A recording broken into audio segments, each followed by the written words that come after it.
25,000 लाशें और उन सब पर लगा सिर्फ एक ठप्पा लावारिस। जहां पुलिस की गाड़ियां सुरक्षा देने नहीं बल्कि जिंदा इंसानों को उठाकर उनका सौदा करने आती थी। जब पूरा पंजाब इस खौफ से कांप रहा था, तब एक जांबाज इस खूनी तंत्र के सीने पर पैर रखकर खड़दहा हो गया। लेकिन फिर दिवाली की उस काली रात ऐसा क्या हुआ कि पूरी हुकूमत सन्न रह गई। दिल थाम कर बैठिए, क्योंकि आज इतिहास का वो पन्ना खुलने वाला है जिसे दबाने के लिए कई कत्ल कर दिए गए। नमस्कार दोस्तों, मैं अंकित कुमार इस वीडियो में 2026 में आई सतलुज मूवी को एक्सप्लेन करने वाला हूं।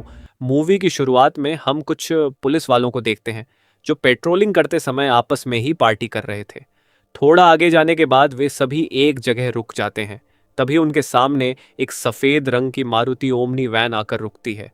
उस वैन में कुछ लोगों को बेहोशी की हालत में लाया गया था। पुलिस वाले उन सभी को एक सुनसान इलाके में उतारते हैं और बड़ी ही बेरहमी से गोली मारकर उनकी हत्या कर देते हैं।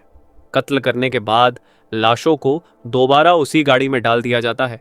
तभी एक पुलिस वाला गाड़ी के पीछे बैठी दो औरतों को भी गोली मार देता है। ये खौफनाक मंजर देखकर उसी गाड़ी में बैठा कांस्टेबल सत्तार बुरी तरह हैरान रह जाता है। इसके बाद उन सभी लाशों को सतलुज पुल के पास ले जाया जाता है और नदी में फेंक दिया जाता है। इसके बाद हमारी मुलाकात जसवंत सिंह से होती है। जसवंत सिंह पेशे से एक बैंकर हैं जो तरन तारण इलाके में अपनी पत्नी, एक बेटे और एक छोटी बेटी के साथ रहते हैं। जसवंत दिल के बेहद साफ इंसान हैं और हमेशा लोगों की मदद के लिए तैयार रहते हैं। उन्होंने अपने घर में ही एक छोटा सा ऑफिस बनाया हुआ है जहां अक्सर गांव वाले अपनी परेशानियां लेकर आते हैं। एक दिन उनके ऑफिस में दो बुजुर्ग माता पिता आते हैं। वे रोते हुए अपने लापता बेटे की तस्वीर दिखाते हैं और उसे ढूंढने की गुहार लगाते हैं। जसवंत सिंह उन्हें हौसला देते हैं और एक आधिकारिक फाइल सौंपते हुए कहते हैं, ये फाइल आप बड़े बाबू के पास ले जाइए और उन्हें मेरा नाम बता दीजिए, आपका काम हो जाएगा।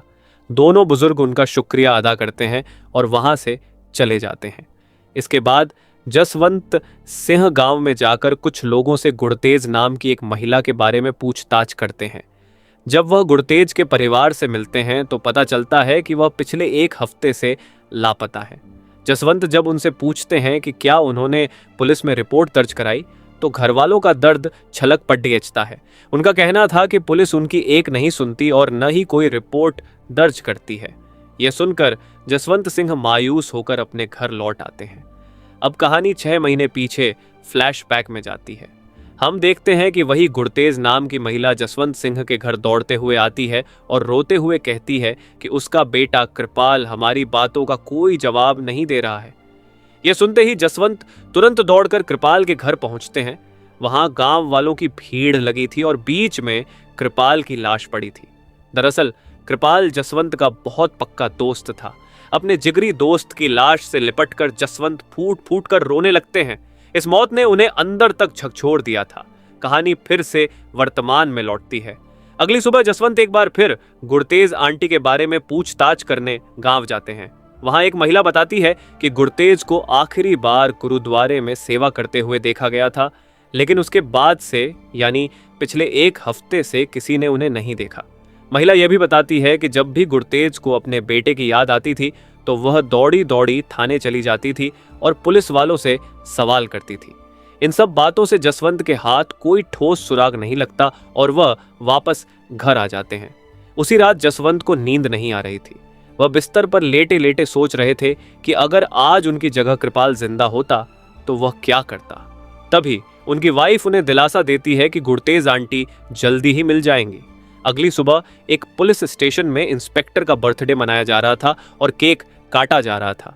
जब इंस्पेक्टर अपने केबिन में जाता है तो वहां पहले से जसवंत सिंह और उनके साथ एक और शख्स गुड़तेज कौर की गुमशुदगी की रिपोर्ट लिखवाने के लिए बैठे थे। तभी एक कांस्टेबल केबिन में केक लेकर आता है। जसवंत सिंह केक खाने से मना कर देते हैं।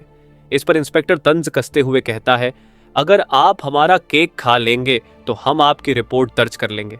लेकिन जसवंत सिन्हा वहां से सीधे हॉस्पिटल पहुंच जाते हैं। हॉस्पिटल के रिसेप्शन पर जब वह गुड़तेज के बारे में पूछते हैं तो पता चलता है कि इस नाम की कोई भी मरीज वहां भर्ती नहीं हुई है। जसवंत को समझ नहीं आ रहा था कि अब कहां जाएं। तभी उनकी नजर मोर्तुअरी यानी मुर्दा घर के कमरे पर पड़ती है। वह बिना झिझक के दरवाजा खोलकर अंदर चले जाते हैं। अंदर का नजारा खौफनाक था। हर तरफ लाशें बिखरी पड़ी थीं और वहां एक लेडी डॉक्टर मौजूद थी। जसवंत सिंह डॉक्टर से पूछते हैं, क्या ये सब लावारिस लाशें हैं? इन्हें यहाँ कौन लेकर आया?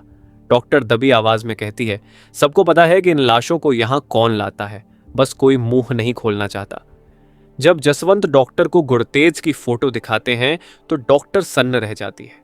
तभी एक कंपाउंडर डॉक्टर को बुलाने आ जाता है।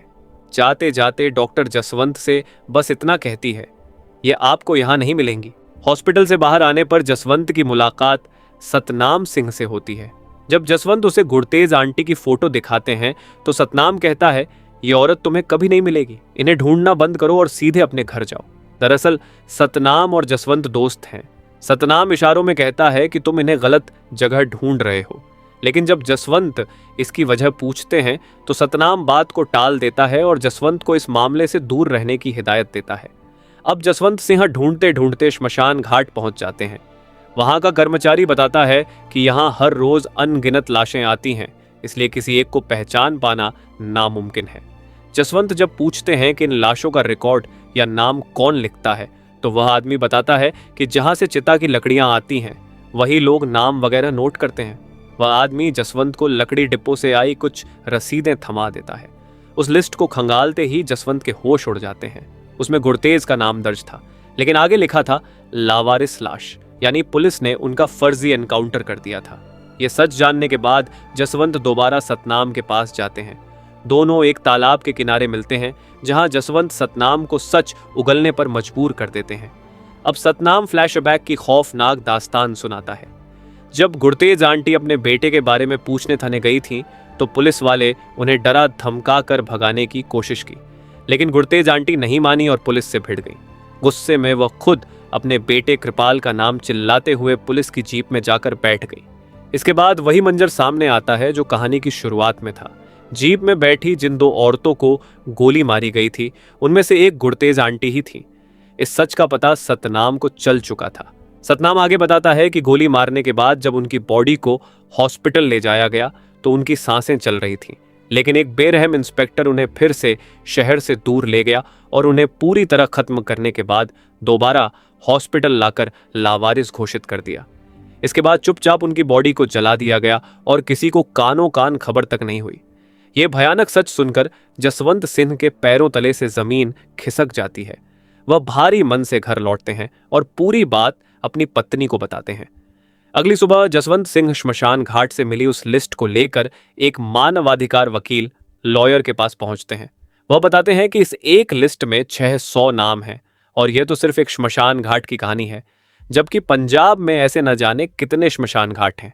जसवंत कहते हैं, ये तो वो आंकड़े हैं जो सरकारी कागजों में दर्ज हैं, लेकिन जिन्हें नदियों और तालाबों में बहा दिया गया उनकी तो कोई गिनती ही नहीं है। लॉयर मामले की गंभीरता को समझते हुए कहता है, यह बहुत ही संवेदनशील मामला है। तुम बाकी के श्मशान घाटों से भी ऐसी सूचियां इकट्ठा करो, तभी हम कोर्ट में कोई बड़ा केस बना पाएंगे, वरना इन कागजों का कोई मतलब नहीं रह जाएगा। इसके बाद जसवंत सिंह मिशन पर निकल जाते हैं।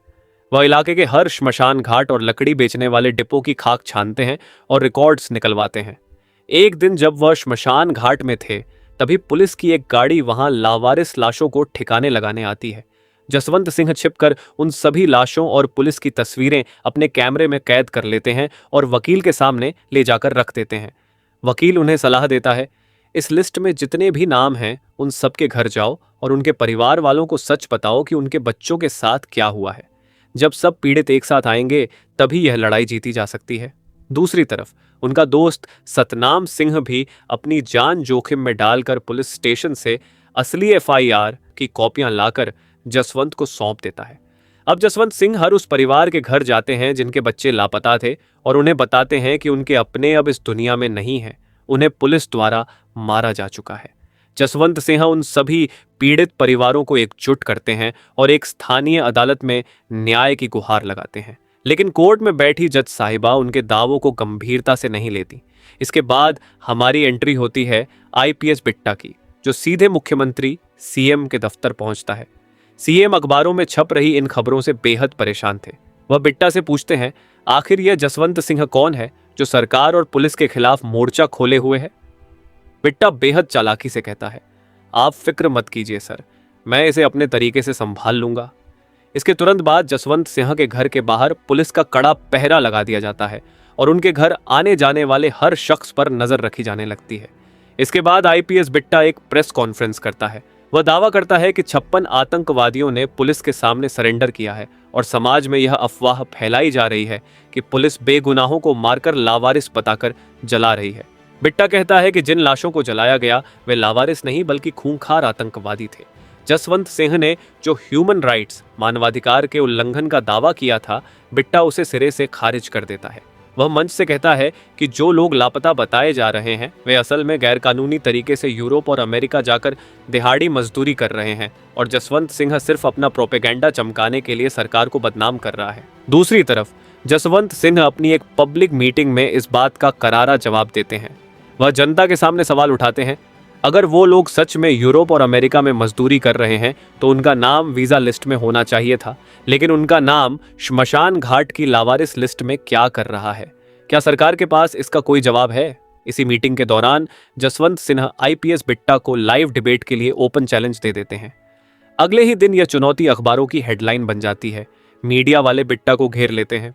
एक महिला रिपोर्टर सीधा सवाल दागती है, राजस्थान सरकार का कहना है कि पंजाब की तरफ से आने वाली नदियों में लगातार लाशें बहकर आ रही हैं। क्या आप बताएंगे कि वो किसकी लाशें हैं? क्योंकि सीएमओ ने उन्हें अनवेरिफाइड अपुष्ट बताते हुए महज एक हादसा कहा है। जब मीडिया बिट्टा से डिबेट के बारे में पूछती है तो सीएम का अधिकारी बिट्टा को कुछ भी बोलने से रोक देता है और प्रेस कॉन्फ्रेंस को वहीं खत्म कर देता है। मामला बढ़ता देख आईपीएस बिट्टा तरन तारण पुलिस स्टेशन में एक बेहद सख्त ऑफिसर एसएसपी सुरजीत सुग्गा की पोस्टिंग करवाता है। बिट्टा सुग्गा को साफ निर्देश देता है, इस केस से जुड़ी पल पल की रिपोर्ट सीधे मुझे मिलनी चाहिए। जैसे ही कमान सुग्गा के हाथ में आती है, इलाके में पुलिस का जुल्म और तेज हो जाता है। तभी एक बैकग्राउंड वॉइस ओवर के जरिए हमें पता चलता है कि यह खूनी खेल पिछले 10 सालों से चल रहा था, जिसे सब ने नजरअंदाज किया। लेकिन जब जसवंत सिंह की टीम ने इस काले सच को दुनिया के सामने रखा, तब भी सिस्टम इसे दबाने की कोशिश करता रहा। अब जसवंत सिंह बड़े पैमाने पर धरना प्रदर्शन शुरू कर देते हैं। उनकी साफ मांग थी कि इस पूरे मामले की जांच सीबीआई को सौंपी जाए। इसी बीच जसवंत सिंह को अंतर्राष्ट्रीय स्तर पर बुलावा आता है। उन्हें वर्ल्ड सिख ऑर्गेनाइजेशन और इंटरनेशनल ह्यूमन राइट्स एजेंसी द्वारा कनाडा आमंत्रित किया जाता है।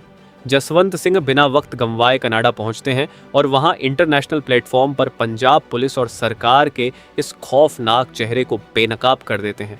वह पूरी दुनिया को बताते हैं कि कैसे पंजाब के नौजवानों को गायब करके मौत के घाट उतारा जा रहा है। कनाडा में हुए इस खुलासे से पंजाब सरकार अंतर्राष्ट्रीय दबाव में आ जाती है। दिल्ली से भी राज्य सरकार पर भारी प्रेशर बनने लगता है। इंटेलिजेंस इनपुट्स के आधार पर सरकार को डर था कि जसवंत सिंह पर हमला हो सकता है, इसलिए वे उनके घर के बाहर भारी सुरक्षा बल तैनात कर देते हैं। लेकिन जसवंत सिंह ये सरकारी सुरक्षा लेने से साफ इनकार कर देते हैं। उनका कहना था, जब मेरे गांव के लोग खौफ के साए में जी रहे हैं तो मुझे अकेले सुरक्षा लेने का कोई हक नहीं है। तभी जसवंत के पास इलाके के एमएलए का फोन आता है और उन्हें एक सीक्रेट मीटिंग के लिए बुलाया जाता है। वहां एसएसपी सुग्गा और कई बड़े पुलिस अधिकारी पहले से मौजूद थे। एमएलए जसवंत को अकेले कमरे में ले जाकर समझाते हैं, घर की बात घर में ही रहे तो अच्छा है जसवंत। जसवंत सिंह करारा जवाब देते हैं, 1984 में भी आपने यही कहा था कि घर की बात घर में रहे, लेकिन अब पानी सिर से ऊपर जा चुका है। कोई तो होगा जो इस जुल्म के खिलाफ आवाज उठाएगा। एमएलए उन्हें धमकाते हुए कहता है, तुम्हारा एक छोटा सा परिवार है जसवंत, और तुमने तो पुलिस प्रोटेक्शन भी छोड़ दी है। जसवंत सिंह बिना डरे कहते हैं, भले ही मेरा परिवार छोटा है, लेकिन यह पूरा गांव भी मेरा ही परिवार है। आप सिर्फ मेरे परिवार की फिक्र कर रहे हैं और मैं उन हजारों परिवारों के बारे में सोच रहा हूं जिनके बच्चों की लाशों के आगे आपके डिपार्टमेंट ने लावारिस लिख दिया। एमएलए जसवंत सिंह को आखिरी चेतावनी देते हुए इस मामले से पीछे हटने को कहता है, लेकिन जसवंत उनकी बात अनसुनी करके वहां से चले जाते हैं। उसी रात एसएसपी सुग्गा जसवंत के दोस्त सतनाम सिंह के घर धमक पड़ता है। वह बड़े आराम से वहां खाना खाता है और फिर अपने आदमियों से कहकर 2 बंधकों को सतनाम के सामने लाकर बिठा देता है। सुग्गा सतनाम की आंखों में देखते हुए कहता है, ये दोनों गद्दार हैं, अगर तुम मेरी जगह होते तो इन्हें क्या सजा देते? सतनाम खामोश रहता है। सुग्गा बिना पलक झपकाए उन दोनों को वहीं गोली मार देता है। फिर वह सतनाम को डराते हुए कहता है, हमें खबर मिली है कि हमारे ही महकमे का कोई आदमी अंदर की खुफिया फाइलें बाहर भेज रहा है और मुझे पता चला है कि जसवंत सिन्हा तुम्हारा जिगरी दोस्त है। क्या तुम मुझे बताओगे कि तुमने आखिरी बार अपनी दोस्ती कब निभाई थी? खौफनाक माहौल देखकर सतनाम की बूढ़ी माँ सुग्गा के आगे हाथ जोड़कर रोने लगती है। साहब, मेरे बेटे को छोड़ दो, इससे गलती हो गई, इसकी पत्नी भी प्रेग्नेंट है। लेकिन बेरहम सुग्गा पर कोई असर नहीं होता और वह सतनाम समेत उसके पूरे परिवार को वहीं खत्म कर देता है। अगली सुबह पुलिस इस पूरे हत्याकांड को एक नया मोड़ दे देती है। मीडिया में खबर फैलाई जाती है कि सतनाम का पूरा परिवार हथियारों की तस्करी और आतंकवादियों से जुड़ा हुआ था, इसलिए पुलिस एनकाउंटर में मारे गए। सतनाम के घर का एक और कांस्टेबल सदस्य जो उस रात बाहर था, जब सुबह घर लौटता है तो पूरे परिवार की लाशें देखकर सन्न रह जाता है। इस दिल दहला देने वाली घटना से जसवंत सिंह का गुस्सा 7वें आसमान पर पहुंच जाता है। वह एक बड़ी जनसभा में दहाड़ते हुए कहते हैं, मुझे प्रोटेस्ट करते हुए 3 महीने से ज्यादा का समय हो गया है, लेकिन इंसाफ मिलने की बजाय मुझे और मेरे परिवार को जान से मारने की धमकियां दी जा रही हैं। अगर मुझे या मेरी फैमिली को खरोंच भी आई तो इसकी पूरी जिम्मेदारी पंजाब पुलिस और इस सरकार की होगी। तभी सूबे के मुख्यमंत्री अपनी सरकारी गाड़ी से कहीं जा रहे थे। तभी सतनाम के घर का वही बचा हुआ कांस्टेबल चुपचाप सीएम की गाड़ी में आकर बैठ जाता है। वह सीएम की तरफ देखकर एक रहस्यमयी मुस्कान मुस्कुराता है और अगले ही पल पूरी गाड़ी एक जोरदार धमाके के साथ उड़ जाती है। इस बड़े ब्लास्ट का सारा ठीकरा आईपीएस बिट्टा के सिर फोड़ा जाता है कि उसकी सुरक्षा में चूक की वजह से सीएम की जान गई। जसवंत सिंह के घर पर हर रोज की तरह सुबह उनकी पत्नी अपने बच्चे को स्कूल छोड़ने के लिए स्कूटर से निकलती है। उस वक्त जसवंत के घर उनका एक साथी संजीव आया हुआ था और जसवंत घर के बाहर अपनी गाड़ी साफ कर रहे थे। तभी अचानक वहां एक लाल रंग की मारुति ओमनी वैन आकर रुकती है। गाड़ी से कुछ नकाबपोश लोग उतरते हैं और जसवंत सिंह को जबरदस्ती खींचकर गाड़ी में डाल लेते हैं।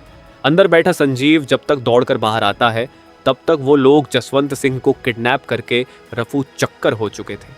जसवंत सिंह के इस तरह अचानक गायब होने से पूरे पंजाब में हाहाकार मच जाता है। जनता सड़कों पर उतर आती है और हर तरफ से इस केस को सीबीआई को सौंपने की मांग उठने लगती है। पूरा देश एक ही सवाल पूछ रहा था, जसवंत सिंह कहाँ है? जसवंत सिंह की पत्नी एक बड़ी रैली में रोते हुए कहती हैं, जसवंत ने कहा था कि अगर उन्हें कुछ भी हुआ तो इसके पीछे सिर्फ और सिर्फ पुलिस का हाथ होगा। जब सरकार से कोई जवाब नहीं मिलता तो वह सीधे दिल्ली सुप्रीम कोर्ट का दरवाजा खटखटाती है। सुप्रीम कोर्ट सख्त रुख अपनाते हुए आदेश देता है कि अगर 1 महीने के भीतर पुलिस जसवंत सिंह को नहीं ढूंढ पाई तो यह केस सीधे सीबीआई को ट्रांसफर कर दिया जाएगा। दिन गुजरते जाते हैं लेकिन जसवंत सिंह का कोई सुराग नहीं मिलता। आखिरकार केस की कमान सीबीआई के सीनियर ऑफिसर समुंदर सिंह को सौंपी जाती है। समुंदर सिंह चार्ज लेते ही एक्शन में आते हैं और सबसे पहले जसवंत सिंह के घर पहुंचकर उनकी पत्नी से पूछताछ करते हैं। जसवंत की पत्नी रोते हुए उस सुबह का मंजर बयां करती है। मैं सुबह जब बच्चे को स्कूल छोड़ने निकली थी तो गली के मोड़ पर सादे कपड़ों में कुछ पुलिस वाले एक जीप में खड़े थे और वो लगातार हमें ही घूर रहे थे।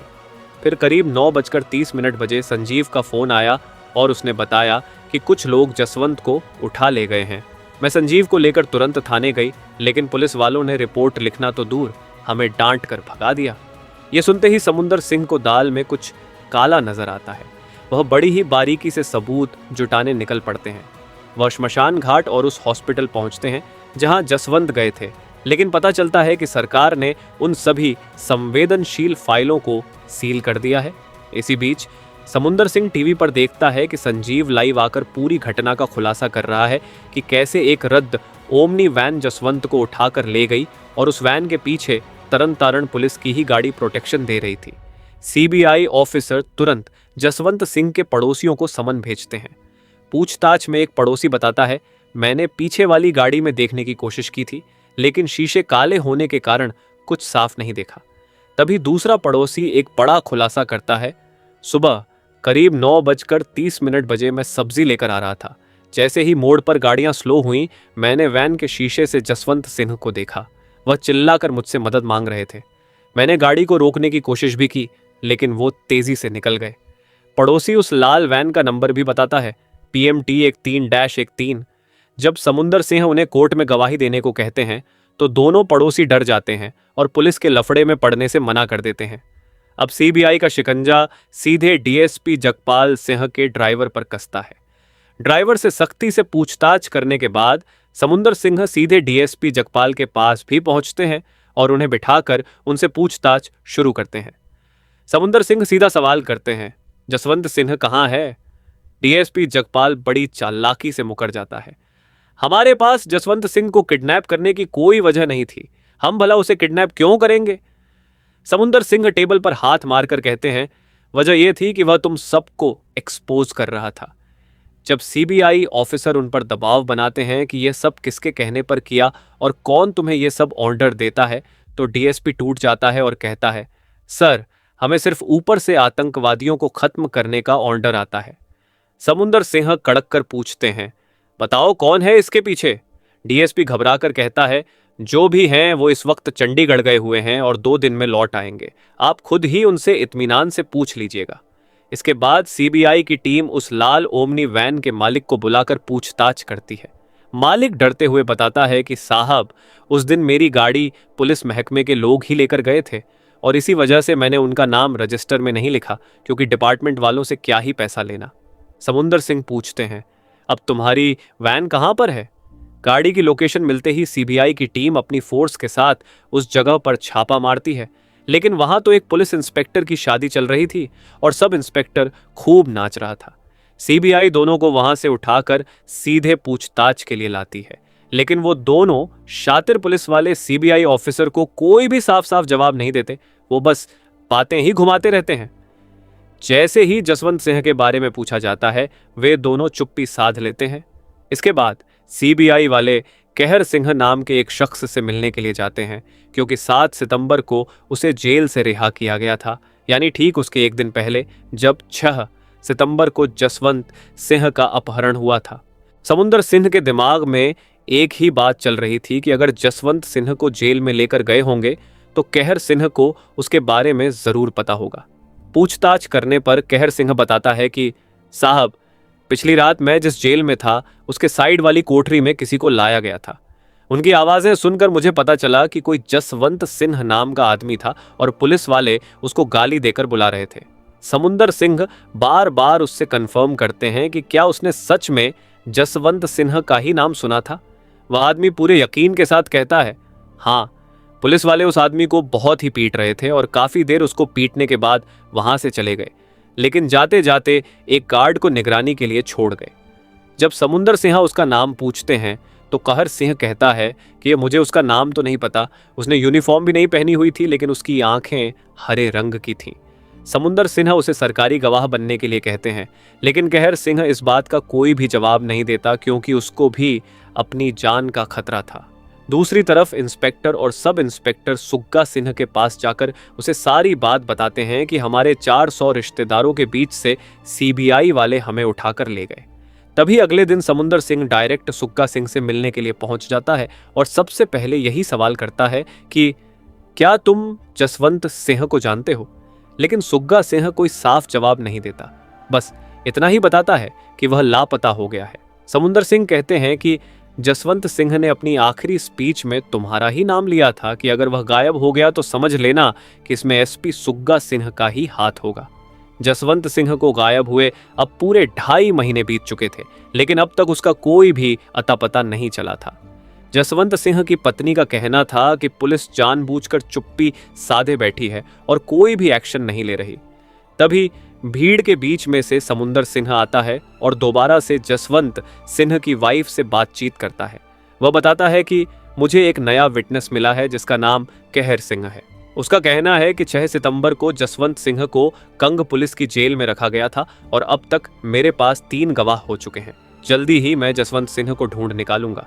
ये खबर सुग्गा सिंह तक पहुंच जाती है। खौफ पैदा करने के इरादे से सुग्गा सिंह रात के अंधेरे में जसवंत सिंह के घर पहुंच जाता है और जसवंत सिंह की पत्नी को डराने की कोशिश करता है। सुग्गा सिंह कहता है कि अपनी छोटी सी फैमिली की चिंता करो, वरना आगे चलकर तुम्हें बहुत सी दिक्कतों का सामना करना पड़ेगा। लेकिन जसवंत की पत्नी डरने की बजाय खुलकर उसका विरोध करती है। सुग्गा सिंह कहता है कि अगर तुम कंप्लेंट वापस लोगी तो हम लोग तुरंत ही जसवंत सिंह को ढूंढने में अपनी टीम लगा देंगे, लेकिन अगर तुमने कंप्लेंट वापस नहीं ली तो रब रखा। जाते जाते वह यह भी कहकर जाता है कि तुम अपने बच्चों को लेकर लंदन अमेरिका चली जाओ और जसवंत सिंह की चिंता छोड़ दो। मैं जैसे ही उसको ढूंढ लूंगा उसको भी तुम्हारे पास पहुंचा दूंगा। लेकिन जसवंत की वाइफ तो केस वापस लेने से साफ साफ इनकार कर देती है और सुग्गा सिंह को घर से बाहर जाने के लिए कहती है। तभी अगली सुबह अखबार में एक ऐसी खबर छपती है जो हर किसी को सन्न कर देती है। इस खबर को सुनकर सबसे ज्यादा हैरान सुग्गा सिंह ही होता है, क्योंकि बिट्टा रिटायर होने वाला था और अब उनकी जगह पर कोई दूसरा ही ऑफिसर आने वाला था। तभी नया आईपीएस ऑफिसर आता है और सभी पुलिस वालों को इकट्ठा करके एक जोरदार स्पीच देता है।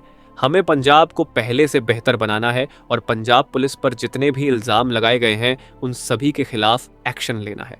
हमारा सबसे पहला मकसद ये होगा कि पंजाब के लोगों के बीच में जो डर पैदा हुआ है उसको खत्म करना है। इसके बाद नया आईपीएस सुग्गा सिंह को अपने पास बुलाता है और उसको अखबार की कुछ कटिंग दिखाता है जिसमें सुग्गा के खिलाफ ढेर सारी खबरें छपी हुई थी। ऑफिसर सुग्गा से जसवंत के बारे में बात करता है, लेकिन सुग्गा बताता है कि वह लापता हो गया है, हम उसको ढूंढने की कोशिश कर रहे हैं। फिर ऑफिसर उसको समझाता है कि जनता तो पहले ही तुमसे नफरत करती है और अब तुम्हारे खिलाफ कभी भी इंक्वायरी भी बैठ सकती है, और अगर इंक्वायरी बैठी तो तुम्हारे कई सारे केस रीओपन हो जाएंगे और फिर तुम बच नहीं पाओगे। वह ऑफिसर सुग्गा सिंह को 7 दिन का समय देता है कि 7 दिन के अंदर अंदर जसवंत सिंह मेरे सामने होना चाहिए, इसके लिए चाहे तुम्हें कुछ भी करना पड़े। वहां से निकलकर सुग्गा सिंह सीधा अपने पुराने आईपीएस बॉस के पास जाता है। उनका कहना था कि मैंने सुना है कि 3 गवाह मिले हैं, जबकि गवाह तो 2 होने चाहिए थे। जल्दी से तीसरे के बारे में पता करो और उसे खत्म कर दो। और अगली सुबह ऐसा ही होता है। सीबीआई को जब इसके बारे में पता चलता है तो वह तुरंत ही कहर सिंह के घर पर पहुंच जाती है, जहां कहर सिंह और उसके पिता का एनकाउंटर कर दिया गया था। और जब वह जसवंत सिंह के पड़ोसियों का घर देखते हैं तो वहां पर भी ताले लगे हुए थे। अब कोर्ट की सुनवाई का समय आ जाता है और उनके पास जो 3 गवाह थे वह सारे के सारे कहीं गायब हो चुके थे। जसवंत के वकील अपनी पूरी कोशिश करते हैं, लेकिन कोर्ट तो गवाह के सिर पर चलती है। फिर वकील कोर्ट के सामने अपनी बात रखता है और बताता है कि तरनतारण पुलिस स्टेशन में जितने भी ऑफिसर आए हैं वह 10 महीने के अंदर अंदर सब इंस्पेक्टर से इंस्पेक्टर बन गए। आखिर उन्होंने ऐसा कौन सा तीर मार दिया जो इतनी जल्दी उनको ऊंची पोस्ट दे दी गई। वकील के कहे अनुसार जसवंत सिंह को किडनैप करने में जितने भी ऑफिसर शामिल थे उन सबको सस्पेंड कर दिया जाता है। इसके बाद सीबीआई ऑफिसर समुंदर सिंह सुग्गा सिंह के पास जाता है और उससे इस तरह से बात करता है जैसे वह लाचार हो गया हो, क्योंकि उसके सीनियर रिटायर हो गए हैं और जूनियर्स को सस्पेंड कर दिया गया है। अब वह इस खेल में अकेला ही बचा है और जल्दी ही उसका भी पत्ता साफ हो जाएगा।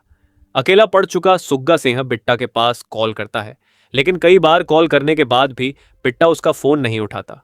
अब वह बहुत ज्यादा परेशान हो जाता है और गुस्से में शराब पीने लगता है, लेकिन आखिर में बिट्टा उसका फोन उठा ही लेता है। फिर सुग्गा सिंह बिट्टा से जवाब मांगता है और अपनी हेल्प करने के लिए कहता है, क्योंकि वह बुरी तरह से फंस चुका था। वह कहता है कि अगर मेरा ट्रांसफर जल्दी ही यहां से नहीं करवाया गया तो मैं तो डूबूंगा ही, साथ में सबको लेकर डूबूंगा। सुग्गा की यह बातें सुनकर बिट्टा समझ जाता है कि सुग्गा की वजह से वह भी खतरे में पड़ सकता है, इसलिए वह तुरंत ही सुग्गा को कुछ आदेश देता है और सुग्गा भी तुरंत अकेले ही गाड़ी लेकर वहां से निकल पड़ता है। तभी अगली सुबह सुग्गा की लाश ट्रेन की पटरियों के बीच पड़ी मिलती है और उसकी लाश के पास एक नोट भी मिलता है कि डर में जीने से अच्छा है मैं मर जाऊं, और नीचे सुग्गा सिंह लिखा हुआ था। फिर बिट्टा एक कॉन्फ्रेंस रखता है और सबको बताता है कि यह सब ह्यूमन राइट्स और सीबीआई की वजह से ही हुआ है। हमारा बंदा इतना ज्यादा डर गया कि उसने खुद की जान ले ली। इस समय सीबीआई ऑफिसर समुंदर सिंह भी वहां पर मौजूद थे। तभी उनकी नजर एक आदमी पर पड़ती है जिसकी आंखें एकदम हरी थीं, जैसा कि कहर सिंह ने बताया था। समुंदर सिंह तुरंत उसको पकड़ लेता है और पूछताछ के लिए ले जाता है। उस आदमी का नाम था कुलजीत। अब कुलजीत को सब कुछ पता था, लेकिन वह गवाही नहीं देना चाहता था। वह बताता है कि मैं एक मामूली सा पुलिस वाला हूं और अब तक तो मेरी नौकरी भी परमानेंट नहीं हुई। फिर समुंदर सिंह कहता है कि अगर तुम कोर्ट में गवाही दोगे तो मैं तुम्हारी नौकरी परमानेंट करवा दूंगा। ये बात सुनकर कुलजीत सिंह मान जाता है। फिर जब कुलजीत को कोर्ट में पेश किया जाता है तो सवाल पूछा जाता है कि 6 सितंबर की रात तुम कहां पर थे। वो कहता है कि मैं कंग पुलिस स्टेशन में था और वहां पर मेरी गार्ड की ड्यूटी लगी थी। लेकिन कुलजीत यह नहीं बताता कि वहां पर जसवंत सिंह भी था, यानी कि अब वह अपनी गवाही से पलट चुका था। वह साफ साफ कह देता है कि सीबीआई वालों ने मुझ पर प्रेशर बनाया था कि मैं कोर्ट में यह कह दूं कि जसवंत सिंह भी उसी पुलिस स्टेशन में था। ये बात सुनने के बाद जज साहब सीबीआई पर नाराज हो जाते हैं और कोर्ट में झूठी गवाही दिलवाने के जुर्म में सीबीआई ऑफिसर समुंदर सिंह को इस केस से भी हटा दिया जाता है। तभी रात को जब कुलजीत सिंह सोने की कोशिश करता है तो उसे जसवंत सिंह का ख्याल आता है। उसे लगता है जैसे जसवंत सिंह कह रहे हों कि जहां पर मैं गया हूं वहां पर तेरे जैसे और भी कई लोग हैं और भी बहुत सारे आने वाले हैं। उसकी यह बातें सुनकर कुलजीत रो पड़ता है और अगले ही पल जसवंत सिंह वहां से ओझल हो जाते हैं। अपनी अंतरात्मा की आवाज सुनकर दोबारा से कुलजीत सिंह सीबीआई ऑफिसर समुंदर के पास जाता है और गवाही देने के लिए मान जाता है। हालांकि इस पर बाकी के सीबीआई ऑफिसर मानते नहीं, क्योंकि कुलजीत एक बार तो पलट चुका था, जिसकी वजह से सीबीआई की बदनामी हो गई और हो सकता है कि यह दूसरी बार भी पलट जाए। लेकिन समुंदर सिंह कुलजीत को आखिरी चांस देते हैं और उसे फिर से कोर्ट में पेश कर दिया जाता है। इस बार वह कोर्ट में बिना डरे सब कुछ सच सच बता देता है कि उस दिन क्या क्या हुआ था। वह बताता है कि उस दिन जब जसवंत सिंह की पत्नी अपने बच्चों को स्कूल छोड़ने के लिए गई तो उनके जाते ही रेड कलर की ओमनी वैन उनके दरवाजे पर आ पहुंची। उस समय जसवंत सिंह अपनी कार साफ कर रहा था और उसी हाल में उसको किडनैप कर लिया गया। उस ओमनी वैन के पीछे एक पुलिस की गाड़ी भी थी जिसमें बाकी पुलिस ऑफिसर बैठे हुए थे। फिर जसवंत सिंह को पकड़कर कंग जेल में ले जाया जाता है और वहां पर उसे खूब पीटा जाता है। लेकिन बावजूद इसके जसवंत सिंह अपनी बात पर अड़ा रहा, जबकि सुग्गा उसको बार बार बोल रहा था कि तुम इस मामले से पीछे हट जाओ। लेकिन जसवंत सिंह किसी की भी बात नहीं सुनता। हर रात जसवंत सिंह को खूब टॉर्चर किया जाता था और खूब मारा जाता था, लेकिन जसवंत सिंह ने अपनी जिद नहीं छोड़ी। फिर दिवाली की उस रात सुग्गा सिंह ने उसको गोली मार दी और मुझे बोला कि इसकी लाश को दरिया में फेंक देना, मछलियां भूखी हैं, उनका पेट भर जाएगा। कुलजीत की यह सब बातें सुनने के बाद कोर्ट में मौजूद हर एक आदमी रोने लगता है। कुलजीत यह भी बताता है कि जब जसवंत सिंह मर गए थे तो उन्हें पुल से दरिया में फेंक दिया गया और यह घटना उसी दिन की थी जिस दिन सुग्गा सिंह जसवंत के घर पर उसकी पत्नी को डराने के लिए गया था। वह दिवाली की रात थी। कुलजीत सिंह की सारी बातें सुनने के बाद कोर्ट पंजाब पुलिस के ऊपर खड़ी से खड़ी कार्रवाई करने की सजा सुनाती है और इसी के साथ इस कहानी का अंत हो जाता है। इसी के साथ हम आपसे विदा लेते हैं। अगर वीडियो अच्छा लगा हो तो वीडियो को लाइक करें और साथ ही इसी तरह की और वीडियो देखने के लिए चैनल को सब्सक्राइब करना न भूलें। धन्यवाद।